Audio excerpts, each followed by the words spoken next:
Assalamualaikum warahmatullahi wabarakatuh. Alhamdulillah wa syukurillah. Hadirin jamaah sholat subuh yang dirahmati Allah. Kembali di hari Sabtu ini kita akan mengadakan kegiatan pengajian Majelis Ta'lim Miftahul Jannah. Oleh karena itu, mari sejenak kita berdiam diri di dalam masjid ini untuk bersama-sama mendengarkan materi pengajian yang pada hari ini insyaallah materinya adalah taubat dan sholat tasbih yang akan disampaikan oleh Al-Ustadz Haji Abdul Halim. Mari kita sama-sama menyimak apa yang disampaikan beliau dan silakan bertanya bagi jemaah nanti akan menanyakan materi yang apa sudah yang disampaikan tadi. Mari kita bersama-sama ikuti pengajian pada hari ini.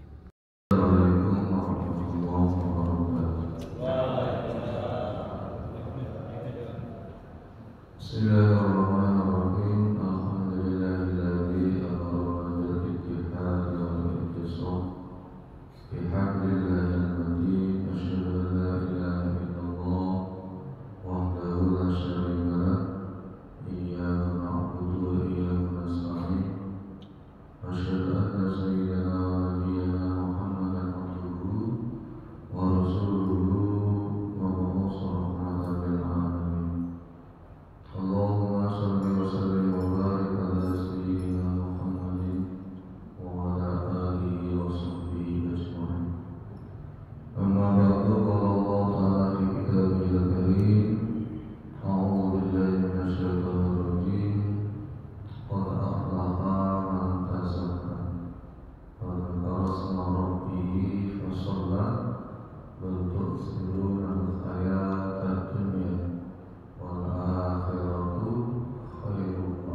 Dan senantiasa ditunaikan hajat-hajat, baik hajat dunia maupun hajat akhirat yang baik-baik, dan senantiasa ditolong oleh Allah untuk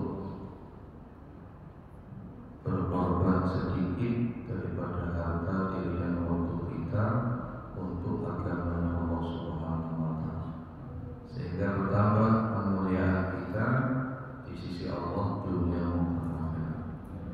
Bapak Ibu yang dimuliakan Allah Subhanahu wa Ta'ala, dari tugas kemarin juga belajar bab sholat tasbih. Nanti di akhir sebentar saja baca sholat tasbih. Jadi dimuliakan Allah Subhanahu wa Ta'ala, Allah Subhanahu wa Ta'ala berfirman, sering kita dengar surat Al-A'la, qad aflaha man tazakka wa dzakara isma rabbih fasalla bal tu'thiruna al-hayata dunya wal akhiratu khairun wa abqa. Semua orang mungkin banyak yang hafal, paham artinya, tahu artinya, tapi susah untuk mengamalkan. Apa artinya qad aflaha man tazakka? Sungguh beruntung orang yang selalu berusaha membersihkan dirinya. Wa dzakara isma rabbih, yang kedua selalu mengingat nama Tuhannya. Yang ketiga fasalla, dan dia kerjakan sholat, membersihkan diri, kemudian selalu mengingat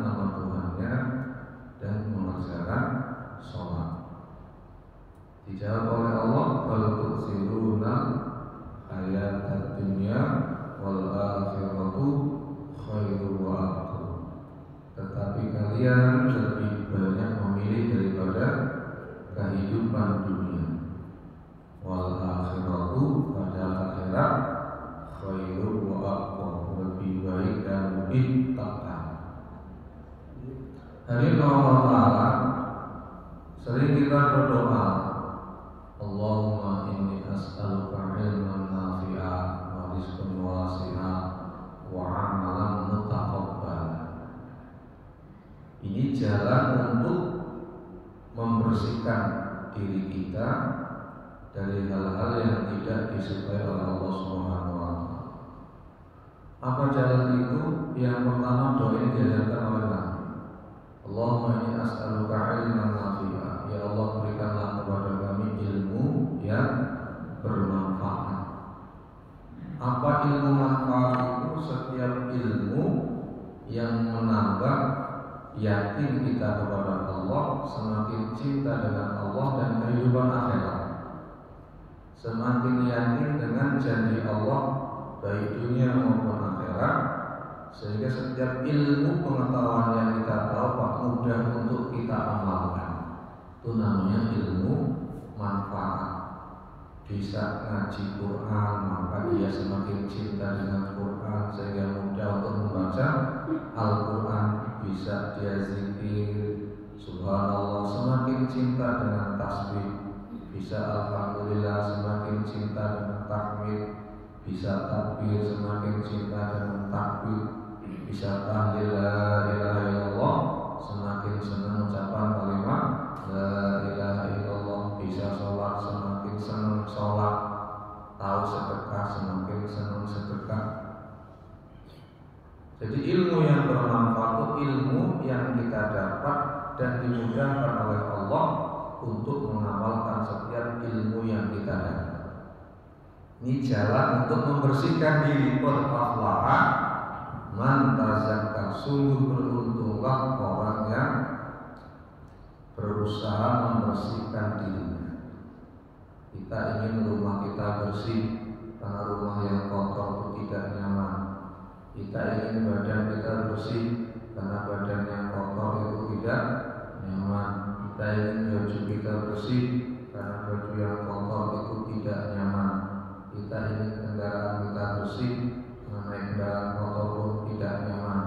Kita ingin punya istri, istrinya juga bersih, karena kalau kotor juga enggak nyaman. Kan tidak nyaman.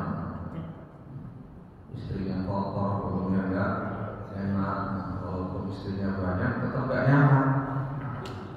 Apalagi cuma satu, kotor semua.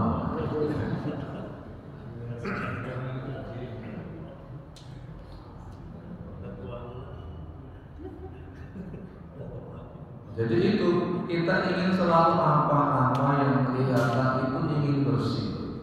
Tapi bersih yang sesungguhnya adalah bersih hati. Bersih hati yang pertama bersih daripada kesyirikan. Bagaimana dalam hati kita hilang kesyirikan, muncullah tauhid dan keimanan kepada Allah Subhanahu wa Ta'ala, hilang sifat-sifat yang buruk, kemudian kita isi hati kita dengan sifat-sifat yang terpuji. Bapak Ibu hadirin dirahmati Allah Subhanahu wa Ta'ala, maka di dalam Islam kita mengenal pintu pertama untuk dekat kepada Allah itu namanya pintu taubat. Taubat itu wajib, atau batu wajib batu minggu lidambin. Taubat itu wajib kepada kita atas setiap perbuatan dosa, baik dosa itu besar maupun kecil, disengaja atau tidak disengaja, tersembunyi atau terang-terangan, yang lama maupun yang baru, termasuk sholat yang bisa mengampunkan dosa yang besar maupun yang kecil, yang lama maupun yang baru, tersembunyi maupun terang-terangan, sengaja ataupun tidak sengaja. Itu nanti sholat tasbih. Sholat tasbih itu sholat yang fadilahnya kata Nabi, apabila engkau kerjakan maka dosamu yang lalu dan yang akan datang, yang baru, yang lama, yang besar, yang kecil, yang tersembunyi, yang terang-terangan, sengaja atau tidak sengaja, akan diampuni oleh Allah Subhanahu wa Ta'ala.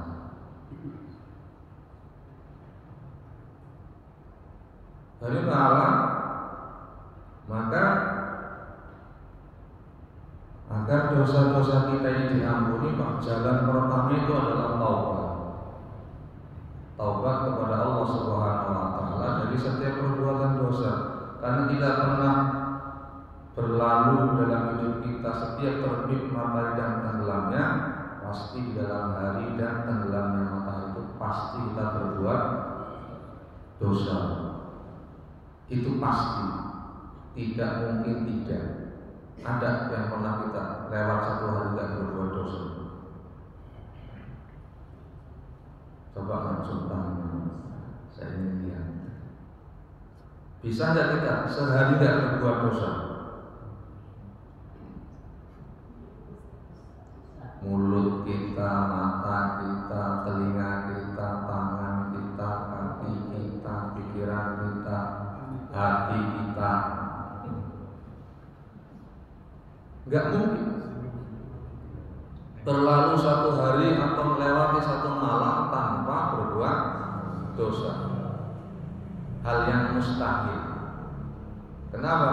Karena kita tidak maksum, tidak dijaga oleh Allah, tidak terpelihara dari melakukan dosa. Bahkan kata Nabi, kullu bani Adam khata'una wa khairul khathi'ina tawwabun. Setiap bani Adam, keturunan anak Adam itu akan selalu berbuat kesalahan. Tapi ada orang yang salah yang terbaik, orang yang selalu berbuat taubat. Jadi kita bisa taubat setiap saat.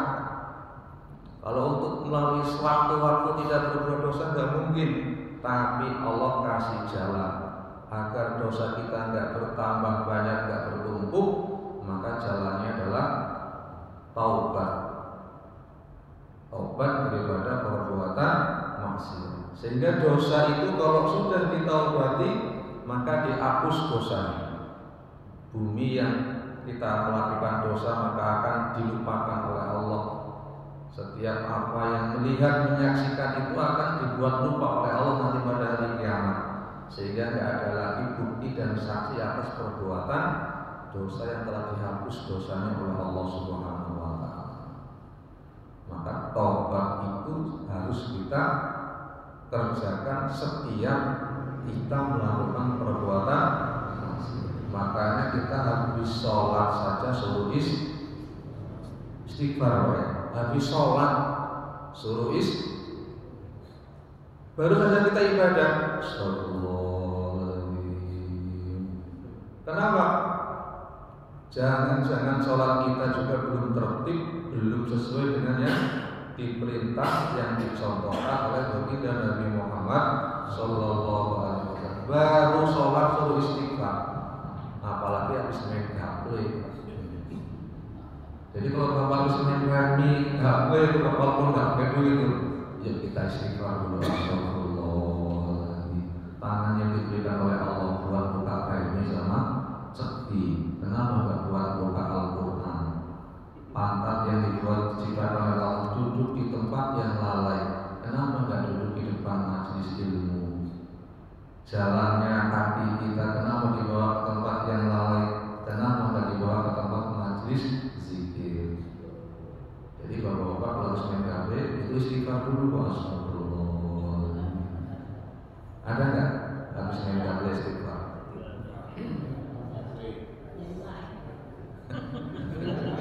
Enggak jadi lagi. Ya orang habis sholat saja istighfar, apalagi enggak habis sholat. Lalu ta'ala, maka di sini kata Nabi sempurnanya taubat itu ada 8 sempurnanya. Kalau rukun taubat itu ada 3. 1 tinggalkan, 2 menyesal, yang ketiga azam untuk tidak mengulangi. Walaupun terus mengulangi lagi, tapi sudah niat untuk tidak mengulangi.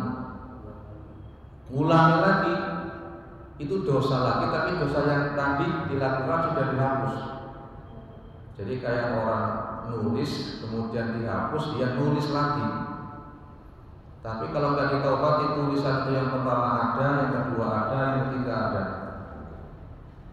Jadi Allah tidak menutup orang yang berbuat dosa sehari walaupun 1000 kali, tapi setiap dosa dia istighfar, maka dosa itu diampuni oleh Allah Subhanahu wa Ta'ala. Syaratnya rukun taubat tadi 3. Yang pertama, tinggalkan dulu. Yang kedua, menyesal. Harus ada rasa menyesal. Kalau berbuat dosa berhenti tapi tidak menyesal, itu dosanya belum dihapus.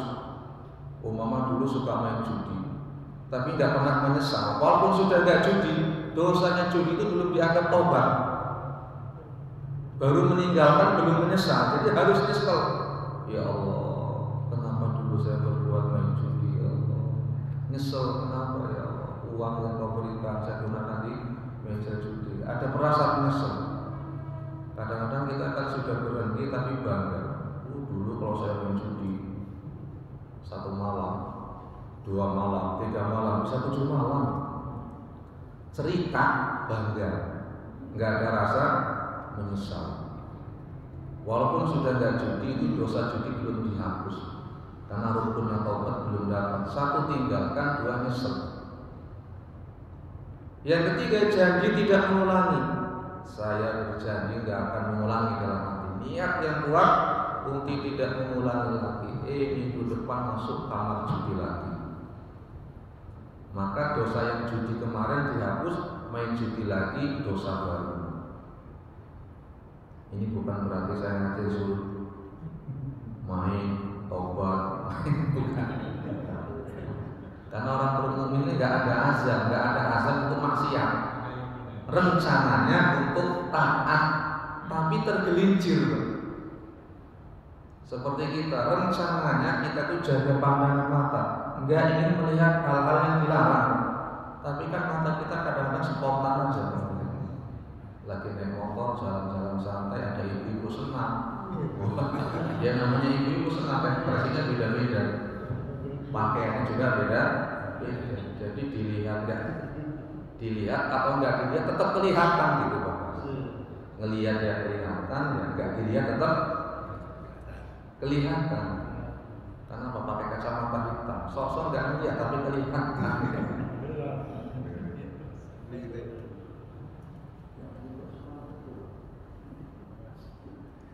Ibu-ibu dan bapak-bapak yang dimuliakan Allah Subhanahu wa Ta'ala, jadi 3 tuh rukun taubat. Ini kalau dosanya hubungan kepada Allah, tinggalkan, dan azam untuk tidak mengulanginya. Yang keempat, kalau dosa itu hubungannya dengan manusia, maka minta maaf. Kalau pernah menyinggung perasaannya, harus datang minta maaf. Nggak bisa kita nyakiti orang cuma istighfar, nangis, sholat banyak-banyak, zikir banyak-banyak, tapi sama orang yang kita sakiti nggak pernah minta maaf. Dosa antara Allah itu mudah dihapus. Dosa hamba sama hamba yang lain, maka Allah tidak akan hapus sebelum dia minta maaf kepada orang yang kita sakiti. Diminta maaf. Pernah nyinggung perasaannya, pernah mempermalukan dia di muka umum, membuat malu di depan umum, memfitnah, membuka aibnya, menceritakan kejelekan-kejelekannya, harus minta maaf. Kalau ada barang yang diambil harus dikembalikan. Pulang sholat subuh bawa sandal bagus, nyesel sampai rumah, jadi nggak ulangi lagi Pak. Tapi sandal tetap dipakai dari pulangannya dan diterima taubatnya orang sandalnya. Jadi sandalnya harus dikembalikan.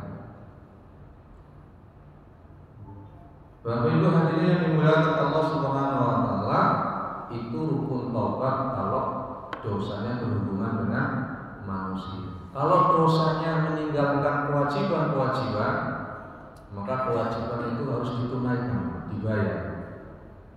Contoh, ada orang berbuat maksiat, sudah wajib zakat, 10 tahun nggak pernah bayar zakat, padahal dia sudah wajib mengeluarkan zakat setiap tahun. Maka kewajiban zakat yang ditinggalkan selama 10 tahun itu harus dihitung, harus dibayar kewajiban uang zakat yang harus dikeluarkan. Kalau pernah dia nggak puasa, dulu nakal, nggak pernah puasa atau puasa bolong-bolong, maka puasa fardu yang ditinggalkan itu harus ditunaikan. Sholat begitu juga harus dikerjakan. Maka 4 mazhab sepakat tentang perkara ini. Mazhab Hanafi, mazhab Maliki, mazhab Syafi'i dan Ahmad bin Hanbal semuanya sepakat bahwa setiap kewajiban fardu yang pernah ditinggalkan orang itu taubat, maka kewajiban fardunya harus ditunaikan. Maka tidak usah puasa sunnah kalau kita masih punya hutang puasa fardu. Niat puasa sunnahnya diganti, Senin Kemis tetap, tetapi niatnya mengkodok Ramadan yang ditinggalkan. Kalau kita sholat, ya begitu juga, harus kita kerjakan sholat yang kita tinggalkan. Karena itu hak Allah Subhanahu wa Ta'ala, hak manusia wajib kita bayar, maka hak Allah lebih wajib untuk kita bayar. Bapak Ibu hadirin maka Allah Subhanahu wa Ta'ala, kemudian sempurnanya taubat, kata Nabi, tidak dikatakan taubat orang yang taubat tidak mau belajar. Jadi tanda-tanda orang taubat itu senang belajar dalam majelis ilmu. Mau belajar itu tandanya orang taubat. Taubat kalau nggak mau duduk dalam majelis taklim itu belum dikatakan bertaubat. Belum sempurna taubatnya orang yang taubat tapi nggak mau ngaji, nggak mau belajar. Kenapa?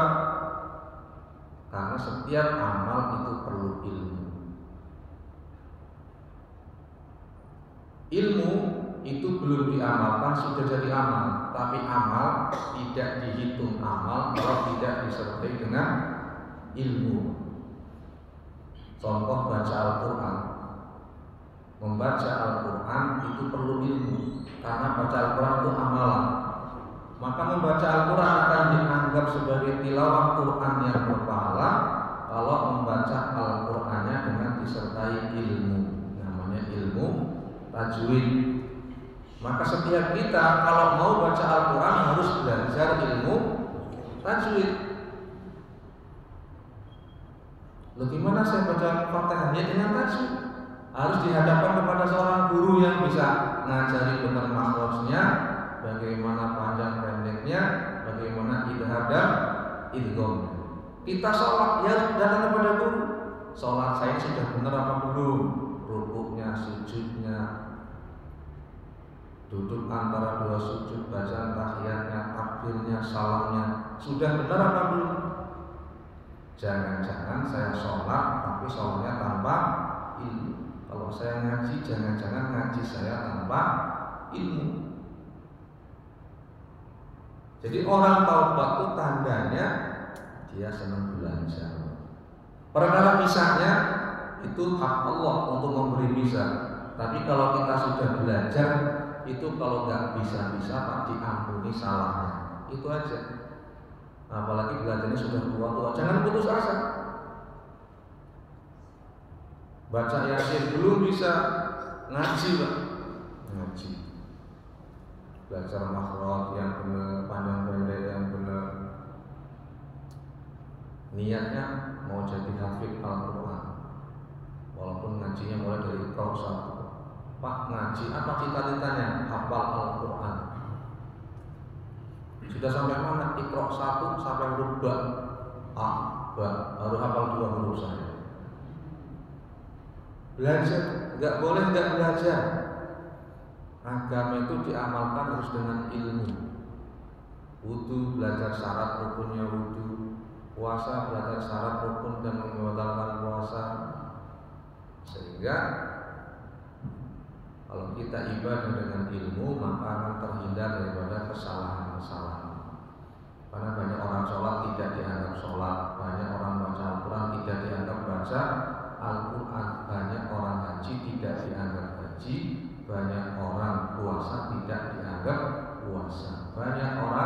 sholat tahajud tidak dianggap tahajud. Maka penting Pak ini ilmu sejak kita untuk belajar lagi. Kok masih salah? Nanti orang belajar itu salahnya akan diampuni oleh Allah. Wajibnya belajar. Maka tanda yang pertama orang itu senang belajar. Yang kedua, sempurnanya taubat tidak dikatakan bertaubat kalau berpakaiannya tidak berubah. Dulu ketika masih senang maksiat, pakaian lepis, bolong-bolong, pakai celana ketat. Sekarang ya dirubah, pakaiannya dirubah. Sekarang senang pakai koko, apalagi senang baju gamis, pakai peci, apalagi pakai sarung. Karena setiap orang itu punya identitas. Polisi punya pakaian khusus, orang dishub punya pakaian khusus, tentara punya pakaian khusus, pelajar punya pakaian khusus, guru punya pakaian khusus. Orang taubat, orang ingin dekat kepada Allah juga punya pakaiannya khusus, Pak. Maksudnya siapa? Yang dianggap baik menurut syariat. Sehingga kelihatan orang baik dengan orang yang buruk dari cara berpakaiannya saja sudah kelihatan. Karena pakaian itu berpengaruh kepada perilaku. Contoh bapak-bapak kemana-mana pakai peci, itu kan mau jelalatan kan malu juga. Apalagi pecinya ada sorbannya kayak pasang begitu kan. Mau ke pasar pakai sorban, ya, kondangan pakai sarung, pakai gamis. Ya. Kalau udah pakai gamis Pak, kita nyumbang kan malu mau diundang. Silakan kepada pasar mobil untuk menyumbangkan sebuah lagu. Gamis kan, kan nggak enak rasanya. Sudah pakai gamis, pakai sorban, kok nyumbang satu lagu. Malah nambah lagi itu nambah. Ibu-ibu yang tadinya nggak suka pakai jilbab sudah tobat, dia pakai jilbab. Tadinya pakai lengan pendek, pakai baju yang kurung panjang, pakai kaos kaki tertutup, nutup aurat. Ini berpengaruh. Pakaian itu berpengaruh. Ciri-ciri orang bertobat, belajar berubah cara berpakaian. Jangan kita ke masjid pakai kaos ketat, celana lepis. Ketika sujud Pak buka semua itu pantat. Kelihatan auratnya. Itu sholat jasadnya tapi nggak dianggap sholat. Kenapa? Terbuka auratnya. Kan banyak Pak orang-orang yang sholat pakai kaos ketat, pakai celana lepisnya juga ketat, sampai pakaian dalamnya kelihatan ketika sujud. Itu jasadnya sholat tapi tidak dianggap sholat. Jadi kalau ke masjid itu pakai pakaian yang disunahkan. Sunahnya pakai pakaian yang polos. Sunah itu polos. Kalau ada warna putih. Terus bajunya berlengan panjang. Sunahnya lengan panjang Pak kalau sholat itu. Jadi kalau pakai lengan pendek itu hukumnya makruh. Tapi nggak batal, cuma makruh itu kurang baik. Jadi bapak-bapak kalau masjid usahakan punya nggak lengan panjang di rumah. Punya semua saya kira. Ini adab, adab itu namanya etika. Etika kita ketika kita mau menghadap kepada Allah itu yang paling sopan, paling bagus pakai baju berlengan panjang. Warnanya polos, jangan yang ada tulisan-tulisan di bukunya. Nanti ada tulisan coblos saya nomor 3. Nanti yang belakang tuh sambil baca, oh Pak ini penganutnya ini ya. Jangan yang bergambar-gambar, jangan yang bertulis-tulis, karena mengganggu kekhusyukan, konsentrasi baik sendiri atau orang lain di sekitar kita. Itu spontan, orang tuh kalau melihat langsung membaca. Mending kalau tulisannya Allahu Akbar langsung ucap Allahu Akbar. Tidak tulisan takbir, maka terucap dalamnya Allahu Akbar. Ini kadang-kadang polaris. Rupanya pedagang obat-obatan dapat dari obat polaris di bawah sholat, yang belakang baca polaris, obat semprot rumput.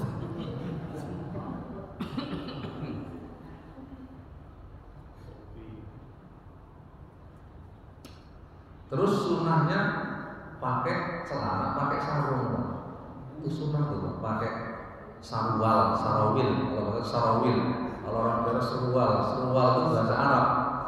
Pakai sarung, pakai celana. Jangan cuma sarung aja, bahaya. Kalau pakai sarung aja bahaya, bahaya. Maka pakai celana, pakai sarung. Apa enggak sah pakai celana aja? Ya sah, sah. Tapi etikanya kurang sopan, di hadapan Allah. Maka pakai sarung, pakai celana.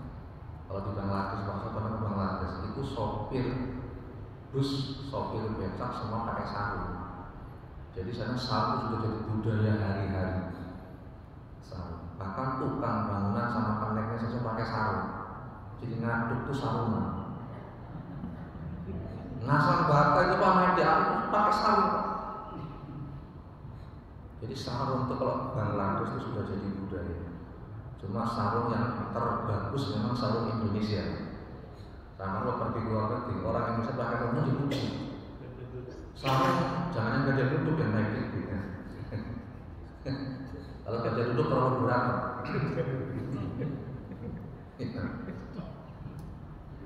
Sarung yang bagus-bagus di Indonesia.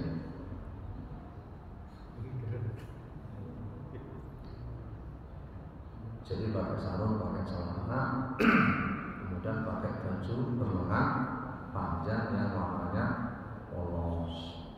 Itu etika kalau kita mau menghadap kepada Allah Subhanahu wa Ta'ala. Maka sunnahnya itulah komis. Komis itu apa yang dinamakan komis? Baju berlengan panjang. Itu namanya komis. Orang Arab nggak bisa mengucap kof jadi gamis. Sebenarnya bukan gamis, komis. Pakai kof. Pakai baju berlengan panjang. Kalau sholat Jumat sunnah warna putih. Kalau khusus hari raya pakai baju yang paling baru.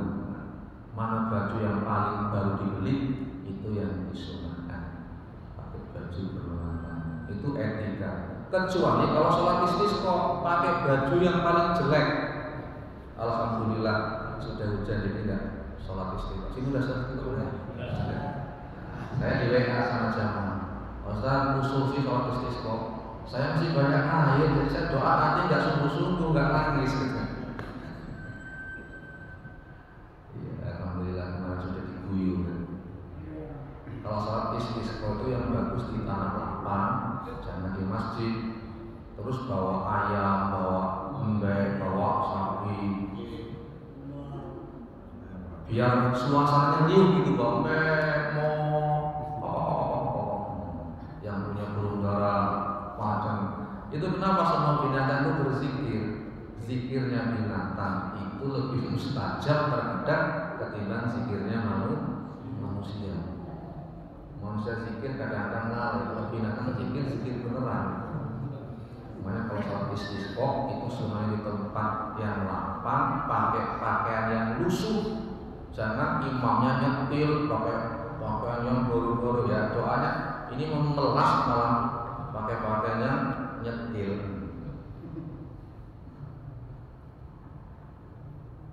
Bapak Ibu yang dimuliakan Allah Subhanahu wa Ta'ala, jadi yang kedua, marilah kita berubah. Ini namanya berubah sedikit demi sedikit. Kalau ke masjid coba diingat-ingat, baju lengan panjang, apalagi hari Jumat. Biasakan baju berlengan panjang, syukur yang polos yang warnanya putih. Sunnah. Diusahakan. Namanya orang tahu Pak, nanti diusahakan. Kalau kita nggak tahu kan kita nggak ada usaha untuk memperbaiki. Gasing itu namanya orang nggak tahu ilmu. Kalau kita tahu minimal oh iya memang sebaiknya atau sunnahnya kita itu kalau sholat pakai baju lengan panjang warnanya polos supaya nggak mengganggu konsentrasi kekhusyuan kita ataupun kawan-kawan kita. Yang ketiga, sempurnanya taubat berganti teman pergaulan. Karena kita ini terpengaruh dengan kawan lebih besar daripada terpengaruh dengan pengajian. Kita sering ngaji, tapi teman kita nggak berubah yang jelek itu nggak pengaruh berupa pengajian. Yang didengar cuma masuk kuping kanan, keluar kuping kiri. Jadi kalau kita tahu Bapak cari teman-teman yang baik, karena kita akan terpengaruh dengan kita dengan siapa kita berkawan. Kalau kita berteman dengan tukang pandai besi, maka akan tercipratan percikannya. Kalau kita berteman dengan minyak wangi, tukang minyak wangi akan kebagian harumnya. Kalau kita berteman dengan penjudi, ya akan terbawa judinya. Kita berteman dengan tukang burung akan terbawa burungnya. Siapa teman kita, itulah kita. Itu spontan. Kalau kita berteman dengan maling, Pak, kita nggak ikut maling, bisa kayak dia juga ikut itu tuh. Dia tuh sering talim loh, ngajarin dia, tapi waktu mau jam 12 nggak tahu dari waktu pakai jaket, nggak disangka. Padahal dia pakai jaket habis nengok kawan di rumah sakit pulang lemah. Maka carilah teman-teman yang baik. Siapa teman kita, Pak, kita akan terbawa. Kalau teman kita itu orang-orang yang soleh-soleh, maka kita akan terbawa kesolehannya. Kalau teman kita yang buruk-buruk, kita pun akan terkena keburukan. Siapa teman kita, itulah akan mempengaruhi pribadi kita. Maka orang bertaubat cari teman yang baik. Baik Bapak Ibu yang dirahmati Allah, pesan belajar sholat tasbih. Kalau diurut hadisnya terlalu panjang ya, karena banyak riwayat. Sebagian ulama mutakhir yang menganggap dhaif, ya nggak apa-apa namanya menganggap ya. Tapi yang jelas ahli ilmu dari kurun ke kurun, dari masa ke masa, dari waktu ke waktu, baik ahli tafsir, ahli hadis maupun ahli tasawuf, itu kebanyakan semua mereka mementingkan yang namanya sholat tasbih. Termasuk tabi'in yang besar Abdullah bin Mubarak itu juga mengajarkan dan mengamalkan. Golongan sahabat yang kencang itu Abdullah bin Abbas. Abdullah bin Abbas itu anaknya Abbas. Abbas itu pamannya Nabi. Namanya Abbas bin Abdul Muthalib, punya anak namanya Abdullah, disebut Ibnu Abbas atau Abdullah bin Abbas. Ahli tafsirnya sahabat itu Abdullah bin Abbas. Dalam kitab Mirqat disebutkan Abdullah bin Abbas itu sholat tasbih setiap satu pekan satu kali, hari Jumat. Ahli hadis Al-Hakim Imam Tirmidzi, beliau meriwayatkan dan mengajarkan dan mengamalkan yang namanya sholat tasbih. Tapi dalam satu riwayat itu Nabi bersabda kepada pamannya yang bernama Abbas. Dalam riwayat lain ada yang disampaikan kepada sahabat yang namanya Ja'far. Banyak riwayat. Namanya sholat tasbih. Fadilahnya apa tadi itu? Wahai pamanku, maukah aku ajarkan kepadamu? Maukah aku berikan kepadamu? Maukah aku hadiahkan kepadamu? Dikira oleh Abbas saya mau dikasih harta yang belum pernah dikasihkan kepada orang yang Nabi. Ternyata diajarin ilmu. Apa itu? Hendaklah engkau kerjakan sholat 4 rakaat. Apabila engkau kerjakan sholat ini, maka dosamu yang lama, yang baru, yang besar, yang kecil, yang tersembunyi, yang terang-terangan, sengaja maupun tidak disengaja, akan diampuni oleh Allah Subhanahu wa Ta'ala. Hendaknya engkau kerjakan umpamanya sholat 4 rakaat. 4 rakaat dengan niat sholat sunnah tasbih. Ada Pak yang belum pernah sholat tasbih seumur hidup? Kata Nabi, kalau engkau mampu kerjakan setiap hari 1 kali. Kalau enggak mampu kerjakan 1 minggu 1 kali. Kalau masih berat 1 bulan 1 kali. Masih berat 1 tahun 1 kali. Masih berat seumur hidup. Saking Nabi itu luasnya memberikan kemurahan kepada umat. Ya Allah, seumur hidup 1 kali sholat tasbih. Karena memang ada orang yang belum pernah sholat tasbih, males Pak ngerjainnya, agak lama.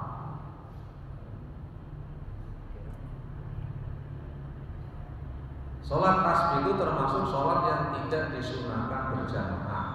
Boleh nggak berjamaah? Ya boleh. Kalau hukum boleh.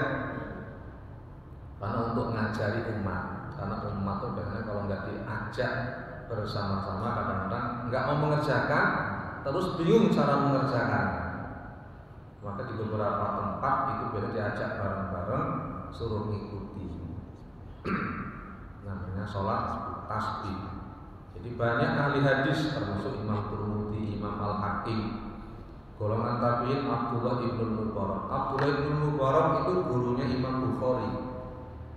Imam Bukhari itu perawi hadis paling sahih. Gurunya Abdullah ibn Mubarak, golongan tabi'in. Abdullah ibn Mubarak termasuk muridnya Imam Syafi'i. Karena masanya Imam Bukhari itu setelah masanya Imam Syafi'i. Makanya Imam Syafi'i gak pernah pakai hadis Bukhari ketika berpendapat. Kenapa? Karena Imam Bukhari itu belum lahir ketika Imam Syafi'i jadi ulama besar. Bahkan Imam Bukhari termasuk mengambil riwayat daripada Imam Syafi'i. Duluan Imam Syafi'i ketimbang Imam Bukhari. Imam Bukhari itu termasuk cucu muridnya Imam Asy-Syafi'i. Guru beliau namanya Abdullah ibn Mubarak, salah satunya. Karena ulama dulu gurunya nggak cuma satu. Selesai di sini pergi ke sana, pergi ke sana, pergi ke sana. Dari Baghdad pergi ke Yaman, pergi ke Madinah, pergi ke Mekah. Kalau sekarang kan nggak pergi kemana-mana. Ngajinya cukup di Miftahul Jamaah saja. Harusnya kan bapak-bapak banyak pergi ke Bayu, pergi ke sana, pergi ke sana. Sekarang enak diundang, datang ya. Bapak-bapak kalau pergi gurunya yang suruh datang kan ya. Kalau dulu kan nggak ada orang undang gitu, Pak. Orang murid itu datang kepada gurunya, Pak. Nyantri gitu, Pak, santri itu tinggal di situ. Sekarang bapak nggak mau kan, ngumpul, suruh ngumpul aja masuk pulang. Bapak-bapak nanti ngaji. Setelah ngaji ada kopi, ada bubur, ada kacang hijau, ada ngasih pulang. Nggak tahu, nggak menarik kata orang kaya. Padahal duduk satu saat bersama ulama itu luar biasa. Jadi dulu kok orang menuntut ilmu datang. Jadi bapak-bapak yang dimuliakan Allah Subhanahu Wa Taala, apa nggak boleh nggak datang? Nggak boleh, tapi harus kasih ongkos. Kan harus kasih. Kalau nggak ikhlas yang datang, kalau ikhlas ya nggak apa-apa nggak dikasih ongkos juga. Ongkosnya nggak usah banyak-banyak, cukup untuk naik haji sama umroh.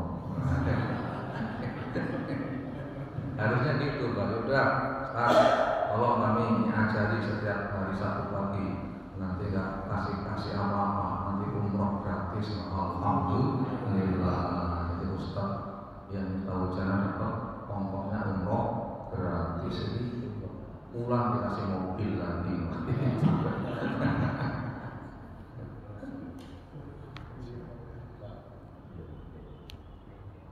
Nah caranya kayak mana Pak caranya? Jadi nanti bapak-bapak masuk terpengaruh ada orang yang mengatakan ini, bahkan yang mengatakan bid'ah segala macam tentang salat tasbih karena hadisnya dhaif. Jadi tidak berlalu satu masa satu kurun pasti ulamanya mengajarkan bab salat tasbih.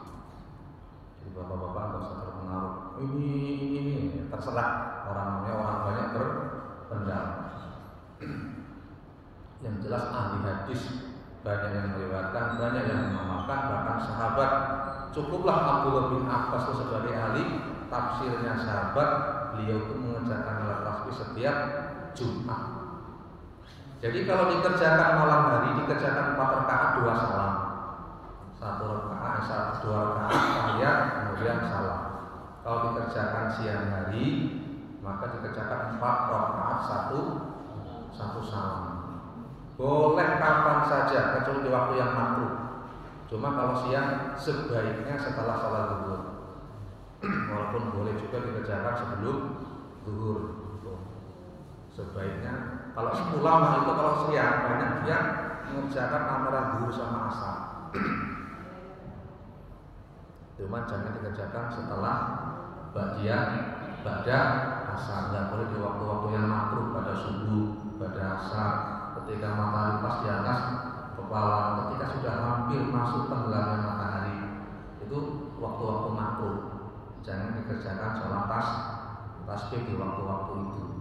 Kalau di luar waktu yang makruh, mau siang mau malam silakan. Caranya bagaimana? Pertama niat, sholli sunnatan tasbih rok'atain.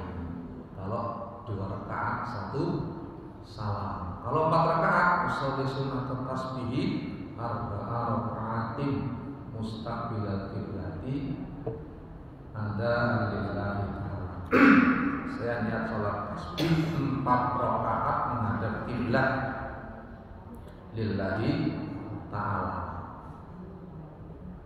Ini ada 2 versi Pak, ada 2 cara dan 2 dari situ. Yang pertama, sebelum baca ta'awud dan bismillah, setelah iftitah itu baca tasbih 15 kali. Jadi habis baca iftitah, terserah iftitah yang mana. Kalau Syafi'i yang paling masuk Allahu Akbar kabira wa hamdalah katsira sampai selesai. Habis selesai doa iftitah baca tasbih 15 kali. Subhanallah walhamdulillah wala ilaha illallah wallahu akbar. Satu riwayat ditambah wala haula wala quwata illa billahil aliyyil azim. Jadi terserah mau dibaca panjang silakan, dibaca pendek silakan. Berapa kali? 15 kali. Kemudian baca ta'awud bismillah Fatihah surat. Suratnya dianjurkan yang isinya 20 ayatan. Apa itu? Terserah. Mulai dari surat-surat pendek itu yang 20. Apa wadduha, apa idzazul yang 20 ayatan. Kalau bapak-bapak kelamaan yang milih yang pendek lagi, kuliah sama kulhu.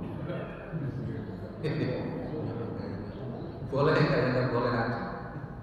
Kuliah kulhu rakaat ketiga, falak rakaat keempat, anas kan 4 rakaat. Kemudian setelah baca Fatihah dan suratan, baca tasbih lagi 10 kali. Subhanallah, alhamdulillah, wa la ilaha illallah, Allahu akbar, wa la haula wa la quwata illa billahil aliyyil azim. 10 kali. Dan terus Allahu akbar, ruku baca tasbihnya ruku subhanallahil azim wa bihamdi 3 kali. Kemudian baca tasbih lagi 10 kali. Samiallahu liman hamidah, Rabbana lakal hamdu dibaca sampai selesai. Kemudian tasbih 10 kali. Allahu akbar, sujud baca sujud subhanallahil a'la 3 kali. Kemudian tasbih 10 kali. Allahu akbar, duduk antara 2 sujud, Rabbil firli warhamni sampai selesai, baca tasbih 10 kali. Kemudian sujud lagi begitu. Terus berdiri. Diulang dari awal lagi. Ini satu cara. Kemudian nanti ketika tahiyat, sebelum tahiyat dibaca 10 kali. Ada yang diriwayatkan setelah tahiyat, terserah. Jadi sebelum tahiyat dibaca 10 kali sebelum kita tahiyat akhir tahiyat. Maka jumlahnya per setiap rakaat itu 75. Jadi kalau 4 rakaat berarti 75 kali 4, jumlahnya 300 tasbih. Itu nggak boleh kurang, nggak boleh lebih. Semuanya di tempat-tempat yang tadi kok kelupaan boleh dibaca di tempat berikutnya. Kok kelupaan cuma 5 kali atau nggak baca sebelum habis baca surah atau nggak baca, maka di tempat berikutnya boleh disempurnakan. Jadi hitungannya tetap harus 300 tasbih dalam 4 rakaat itu. Itu satu cara. Ada cara yang kedua riwayatnya. Riwayat yang kedua, setelah membaca iftitah, baca ta'awud, baca bismillah, baca Fatihah, baca surah. kemudian baca tasbih 15 kali. Kalau tadi kan sebelum membaca Fatihah 15 kali, ini setelah Fatihah 15 kali. Jadi ketika berdiri cuma 15, kalau tadi 25 waktu berdiri. Sebelum Fatihah 15, setelah suratan 10. Jadi 25. Jadi enggak, setelah membaca suratan membaca tasbih 10 kali. 10 kali, 15 kali. Kemudian rukuk 10 kali, iktidal 10 kali, sujud 10 kali, duduk antara dua sujud 10 kali, sujud lagi 10 kali. Nanti ketika mau bangun ke rakaat kedua, namanya duduk istirahat, itu jangan langsung berdiri, baca tasbih 10. Ini gantinya yang tadi itu. Jadi sebelum naik ke rakaat kedua, di sujud kedua, itu kalau tadi kan langsung berdiri, ini enggak, habis sujud kemudian duduk dulu, baca tasbih 10 kali, subhanallah, alhamdulillah, la ilaha illallah, wallahu akbar 10 kali, kemudian berdiri. Tapi berdirinya tidak disunahkan ucap takbir Allahu akbar, karena tadi sudah bangun dari sujud, kemudian takbir Allahu akbar. Harusnya kan langsung berdiri, kita duduk. Makanya di sini yang baca tasbih, selesai tasbih berdirinya nggak boleh takbir lagi, berdiri aja. Jadi cuma bedanya itu saja. Nanti di rakaat yang terakhir ketika tahiyat akhir kita baca tasbih 10, boleh sebelum tahiyat, boleh setelah tahiyat. Tapi sebaiknya sebelum, karena kadang-kadang kalau sesudahnya kelupaan, innaka hamidum majid, assalamualaikum, kebablasan. Karena biasa tahiyat langsung salam, maka kadang-kadang lupa itu.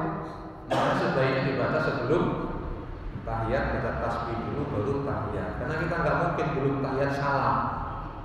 Tapi kalau belum tasbih salam sering habis tahiyat langsung assalamualaikum. Makanya akhirnya kurang bacaan tasbih. Nah, itu ada dua cara pelaksanaan. Dua-duanya boleh dikerjakan.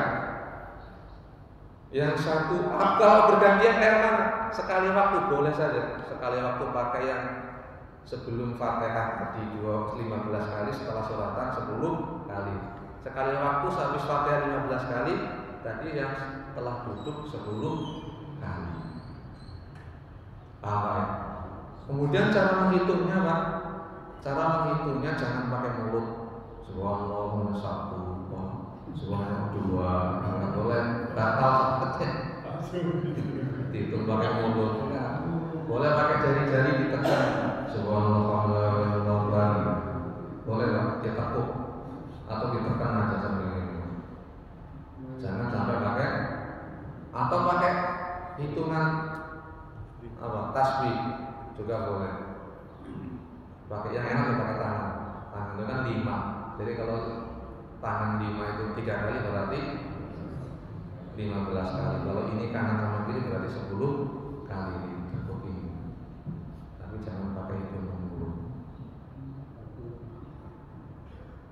Jadi kalau malam hari dikerjakan 2 salam, kalau siang hari dikerjakan 1 salam. Kalau bapak-bapak kuat melaksanakan setiap hari minimal 1 kali, seminggu 1 kali, nggak kuat sebulan 1 kali, nggak kuat setahun 1 kali, nggak kuat seumur hidup sekali, nggak kuat lagi digotong di keranda. Salam ya. Ada yang mau ditanyakan silakan.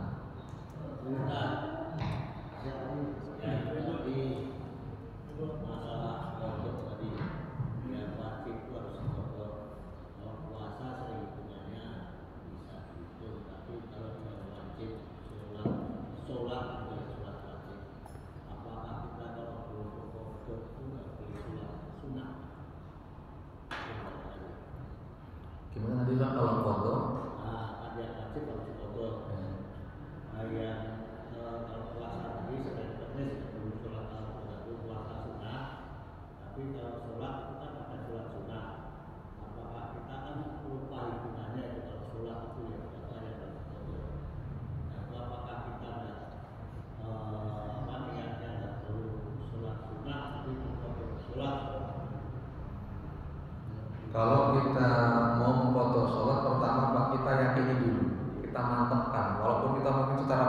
sudah lupa gitu Pak. Jadi dibulatkan, umpama masa-masa kita dulu agak miring itu ngomong masa-masa SMA 3 tahun umpama. Oh berarti sekitar 3 tahun dulu sering nggak sholat umpama zuhur sama asar, yang sering cuma maghrib sama isya sama subuh, berarti subuh, zuhur, asar. Dimantapkan gitu Pak, dimantapkan gitu.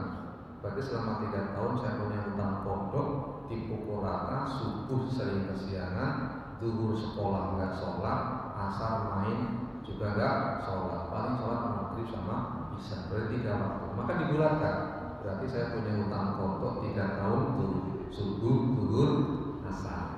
Maka dihitung tuh Pak, kalau kita mau pondok dihitung. Berarti per hari saya punya hutang 3 waktu selama 3 tahun.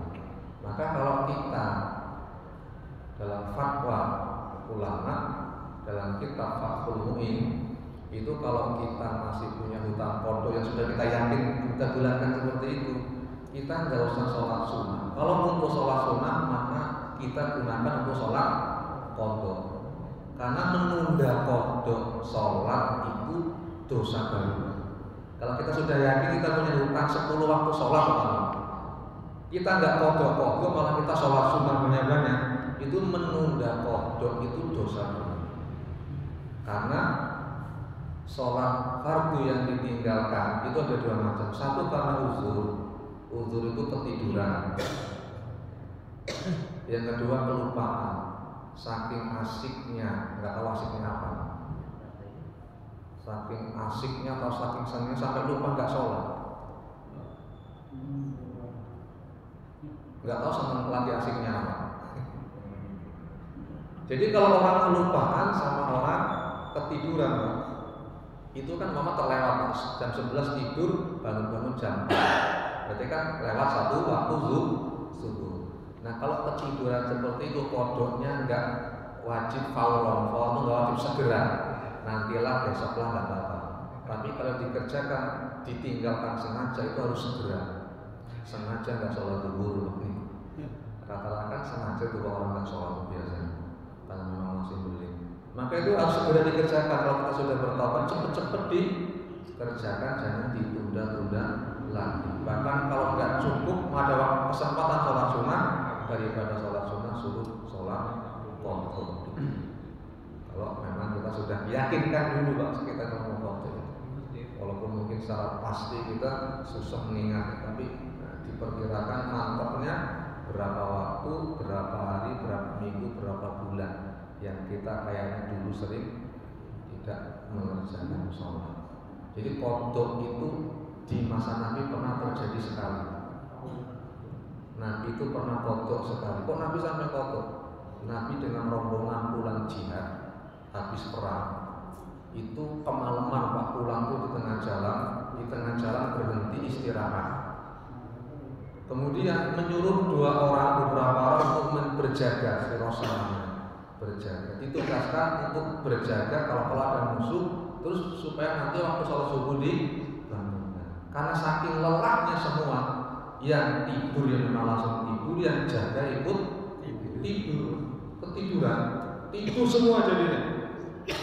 Jadi dalam riwayat itu, maka tidak ada yang membangunkan kami kecuali teriknya matahari. Jadi sampai waktu panas, karena terasa panas, tidurnya pada bangun. Jadi dibangunkan oleh teriknya matahari. Maka kemudian sahabat dibangunkan semua, beres-beres, kemas-kemas lagi, kemudian berangkat, nggak langsung qadha. Terus ketika istirahat itulah di perjalanan berikutnya Nabi mengerjakan sholat subuh yang ketiduran tadi. Ketika dalam peperangan, jadi Nabi qadha sholat bukan karena gafle, bukan, atau karena mancing, atau karena apa, tapi karena saking lelahnya habis pulang jihad tak tertidur. Namanya orang lelah itu Pak, ngantuknya nggak bisa dikuasai Pak. Jadi gitu, kalau kita punya hutang pondok, mantapkan, yakinkan berapa waktu, berapa masa yang kita tinggalkan. Ya kita berusaha, namanya kita lagi tobat. Kita hitung, alhamdulillah hari ini saya mengerjakan pondok. Teman saya itu pas 1 hari bisa mengerjakan pondok 1 minggu. Ngejar gitu. Karena ia ingat semasa SMA sampai dia nikah itu nggak pernah sholat. berapa tahun. Ya, berusaha dibayar. Perkara nanti selesai itu urusan Allah. Kan yang penting kita niat baik, kita mau memperbaiki kesalahan kita. Jangan kita itu namanya kita berarti tidak mau memperbaiki diri. Jadi terima kasih. Cukup ya? Itu saja, semoga ada manfaatnya dan kita dimudahkan Allah untuk memperbaiki iman, ilmu dan amal kita. Subhanallah wa bihamdihi, subhanallah wa bihamdihi, asyhadu an la ilaha illa anta, astaghfiruka. Assalamualaikum warahmatullahi wabarakatuh. Waalaikumsalam. Alhamdulillah, hari ini kita sudah sama-sama mendengarkan materi tentang bertaubat, rukun taubat, dan juga kita diajak untuk bersama-sama melaksanakan sholat sunat taubat dan juga sholat sunat tasbih. Semoga dengan asbab pengajian kita pagi hari ini kita akan memahami ilmu yang disampaikan oleh Al-Ustaz Abdul Halim dan juga dapat mengamalkan sholat taubat dan sholat sunat tasbih. Minimal dalam kehidupan kita sehari-hari kita melaksanakan sholat sunat tasbih 1 kali atau setahun sekali atau sebulan sekali, seminggu sekali, maupun bisa dilakukan setiap hari. Insyaallah bermanfaat apa yang disampaikan tadi. Dan mari kita tutup dengan bersama-sama melafazkan doa kepada majelis. Subhanallah wa bihamdihi, subhanakallah wa bihamdika, asyhadu an la ilaha illa anta, astaghfiruka wa atubu ilaik. Assalamualaikum warahmatullahi wabarakatuh.